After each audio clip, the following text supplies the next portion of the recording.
우리가 일상생활을 살아갈 때에 법의 제한을 받습니다. 그런데 이 법이라고 하는 것은 최소한의 규제이다라는 말이 있습니다. 다른 말로는 법은 최소한의 도덕이다, 이런 말이 있는데요. 이것은 무슨 의미이겠습니까? 그 크기와 범위에 있어서 법은 조금 더 협소한 개념이요, 도덕은 그보다는 넓은 개념이라는 뜻 아니겠습니까? 다시 말해서 법은 인간의 삶과 도덕에 있어서 최소한의 규제를 하는 기능이라는 것입니다. 반대로 도덕은 이 법이 제한하는 것보다 훨씬 더 깊고 훨씬 더 넓은 범위를 다루는 것이 바로 도덕이라고 할 수 있습니다. 우리가 성경을 읽을 때 이것을 더욱 절실하게 느끼게 됩니다. 우리가 이 신앙생활의 신앙인의 생활 규범을 기독교 윤리라고 하는 테두리로 다루고 설명을 하게 됩니다마는, 이 기독교 윤리라고 하는 이러한 말도 성경이 다루는 하나님의 법도와 그 의미를 모두 담기에는 부족한 개념이라는 생각을 하게 됩니다.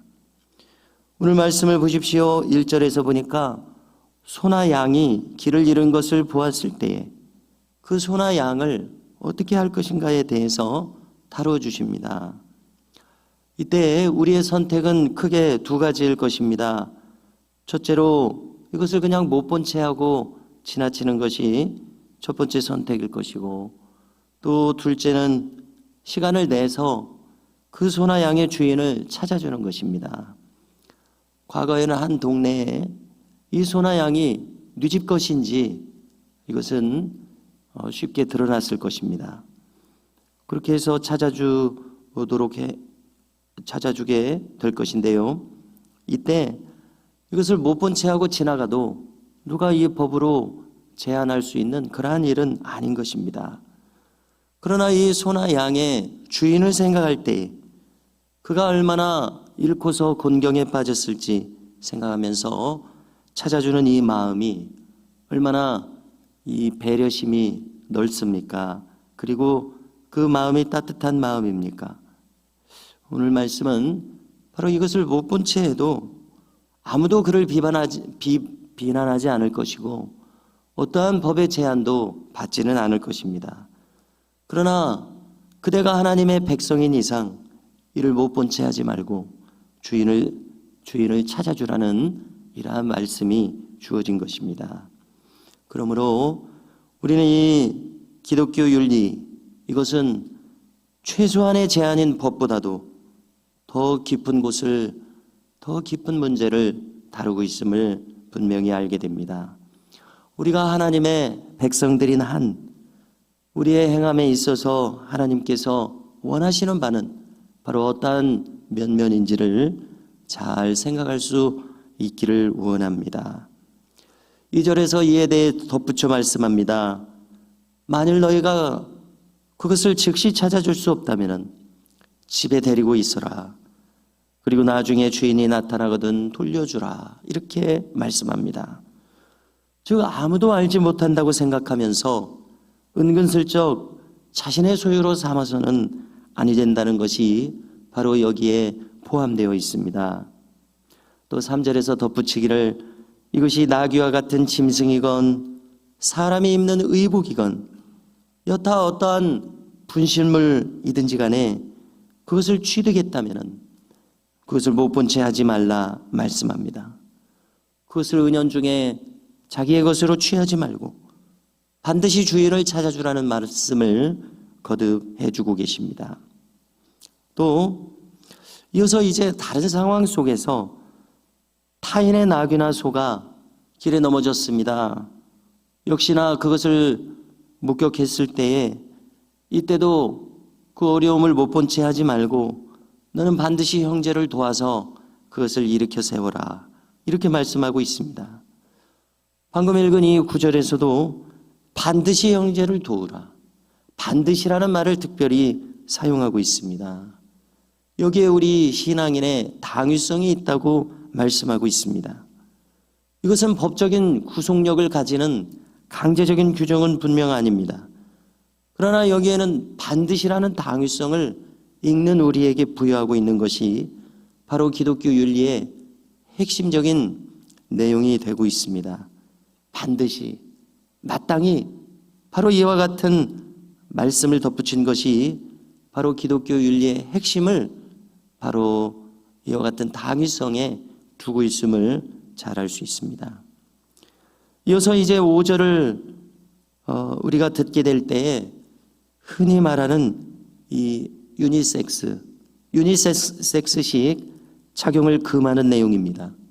윤이라는 말은 통합한다는 뜻입니다. 즉 남녀의 성을 통합한다, 남녀가 공용으로 사용한다, 이런 의미가 될 텐데요. 쉽게 말해서 남자의 옷을 여자가 입고 여자의 옷을 남자가 입는 경우입니다. 성을 구별하지 않고 남녀가 같이 입을 수 있는 옷을 만들어서 판매하는 경우가 있는 것을 우리가 알고 있지 않습니까? 하나님께서는 이와 같은 혼합주의를 싫어하신다고 말씀하십니다. 동양식으로 말하자면 남녀가 유별해야 합니다. 만일 남녀가 의복을 같이 입는다면 무슨 말씀을 덧붙이십니까? 이는 여호와께 가증한 자다, 이렇게 말씀하십니다. 가증하다고 하는 것은 헬라어로도 영어로도 블레스핌이라는 말을 씁니다. 혐오한다는 뜻으로도 번역할 수 있습니다. 혐오한다, 하나님이 몹시 싫어하신다는 의미죠. 그러므로 하나님께서 몹시 싫어하시는 이것을, 이러한 풍속을 우리가 어떻게 수용할 수가 있겠습니까? 6절에서는 동물에 대한 혹은 동물 보호에 대한 규정을 거론합니다. 어떤 새를 발견했을 때, 그 보금자리를 발견했을 때 새끼나 알이 그 안에 있습니다. 또 어미새가 있습니다. 이때 어미새와 새끼 그리고 알을 모두 함께 취해서는 아니 되겠다고 말씀합니다. 그래서 그 새끼나 알, 어미새를 취하고자 한다면 새끼만을 취할 것이다, 이렇게 말씀하고 어미새는 그대로 두라고 합니다. 자, 이것을 우리가 생각할 때 왜 이렇게 하겠습니까? 어미새를 살려둬야 이 종족 보존이 계속해서 가능할 것입니다.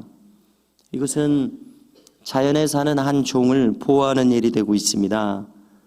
또 심지어 덧붙이시기를 이렇게 하면 내가 복을 누리고 장수하리라 말씀합니다. 그러므로 우리가 자연 만물을 대할 때에 하나님의 창조 질서를 보존하는 결과가 된다면 이 일은 하나님께서 기뻐하시는 일이요, 또 뜻밖에도 우리에게 복 주시는 일이 될 것이다, 이렇게까지 말씀하시는 것을 발견하게 됩니다. 또 8절에서는 집을 지을 때에 지붕에는 난간을 만들어서 사람들이 떨어지지 않게 하라 말씀합니다. 만약에 이렇게 하지 아니하였을 때는 사람의 피가 너희에게로 돌아갈 것이다 말씀합니다. 책임지는 건축, 사고를 예방하는 건축, 이렇게 안전을 고려하여 건축해야 한다고 말씀하고 있습니다. 이 말씀을 대하면서 우리는 안전이 필요한 여러 가지 상황에 있어서 우리가 그런 안전을 위한 여러 가지 조치들을 응용해서 생각할 수 있을 것입니다. 9절 이하에서는 혼합을 금지하는 규정입니다. 포도원에 두 종자를 섞어 뿌리지 말 것이요, 소와 나귀를 섞어서 한 쌍, 즉 한 결의로 만들어서 일을 시켜서는 안 된다고 합니다. 양털과 배실을 섞어서 직조해서는 안 된다고 합니다. 또 히브리인의 겉옷에는 내 귀퉁이에 술을 만들어 달 것을 말씀합니다. 이상의 규정들을 통해서 이스라엘 백성들은 무분별함을 경계해야 했을 것입니다. 또 가나안 족속의 우상들을 혼합해서 신앙 행위를 해서는 아니 되었을 것입니다. 우리도 일상생활에서 언제나 하나님의 말씀에 입각해서 우리의 언행심사를 가져가야 할 것입니다. 언제나 이와 같은 성별된 마음이 우리 가운데서 스며 나올 수 있기를 주님의 이름으로 간절히 소망합니다.